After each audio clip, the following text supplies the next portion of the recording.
Polybius is an urban legend that has been around since the early 2000s, describing a rare arcade game that was allegedly created by the CIA and used as a form of mind control or subliminal messaging. Polybius had lines of people desperate to play it. It's been said to be highly addictive and popular, however comes with some disturbing side effects. This is Nightmare Factory, and today we will look at the urban legend of Polybius.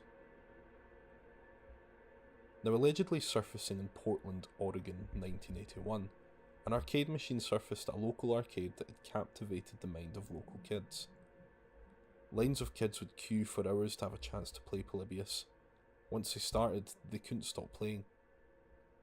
The game induced nausea, stress, even hallucinations and night terrors, but even after all this, people could not stop playing. Why? You would think that something making you feel like that would be something to avoid, but not Polybius. There must be something more disturbing at work. People started noticing something strange as well. Men in black suits would allegedly visit the arcade frequently and gather data from Polybius, not caring about the money put into the game at all. Shortly after the game first surfaced, it was suddenly gone again, taken by these men in black who left no trace of its existence. So this is the basis of the urban legend, but since then it has developed somewhat, including appearing in popular culture like The Simpsons, amongst others. Explorers Pilgrims? Never saw this one before. Now, the gameplay of Polybius is said to be similar to the arcade game Tempest, which incorporated puzzles and also subliminal messages, supposedly to be done as some sort of mind control to the people playing it. Apparently Polybius was created by a company called Sinnesschlossen, which when translated means sensory deprivation. After the arcade machines vanished, like I mentioned earlier, not much was said about the game. It wasn't until 2006 when a user by the name of Stephen Roach made a post on the website CoinOp. Now, Stephen Roach claimed in this post that he set up the company that created Polybius and was commissioned by a South American company to create an addictive game.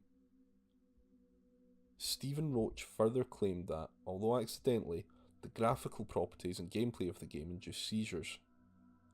Apparently Polybius was pulled from the market and the company was dissolved due to a child having an epileptic fit in Portland. Now, gameplay did supposedly surface of Polybius on the internet, but it is unsure if this is original gameplay that had been found as a ROM supposedly existed, or if it is a recreation. I would warn you, if you are subject to seizures, you might want to look away.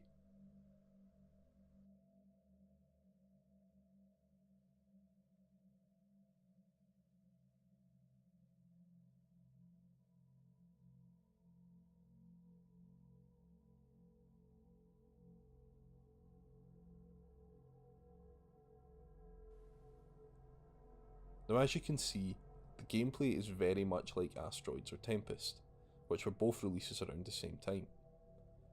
The addition to this is there is a number of subliminal messages, such as "do not question authority" and "stay asleep." Pretty weird stuff, but again, it's never been proved to be authentic. Now, at the time of this post, a lot of people credit this as being proof of Polybius' existence. However, people were quick to discredit this as well due to the lack of evidence. Now, one of the main problems with Polybius is the lack of public opinion at the time. In the 80s, the rise of video games was a worrying thing to many parents and the US government as well. Stories of an arcade game that was giving children hallucinations and nightmares, as well as seizures, would have probably made public news headlines, as well as probably nationwide. Now, that's not to say that this definitely would have happened. Things could have come to pass. We know the government have censored news reports before and meddled with information, or things just don't get reported. There are definitely kernels of truth to the story of Polybius, such as two boys who did fall ill on the same day in Portland after playing at an arcade. One was a boy who had a migraine after playing Tempest, and the other was a young boy who got sick trying to break a world record playing Asteroid for 28 hours straight. We do also find some truth behind the men in black suits that would visit arcades, however it isn't quite for the same reasons. As I mentioned earlier, arcades were considered pretty seedy affairs, and the FBI did visit Portland arcades frequently and install hidden cameras in the fear there was gambling and drug dealing going on. They would track players through the initials and the high score that they would leave on the games and monitor them from there.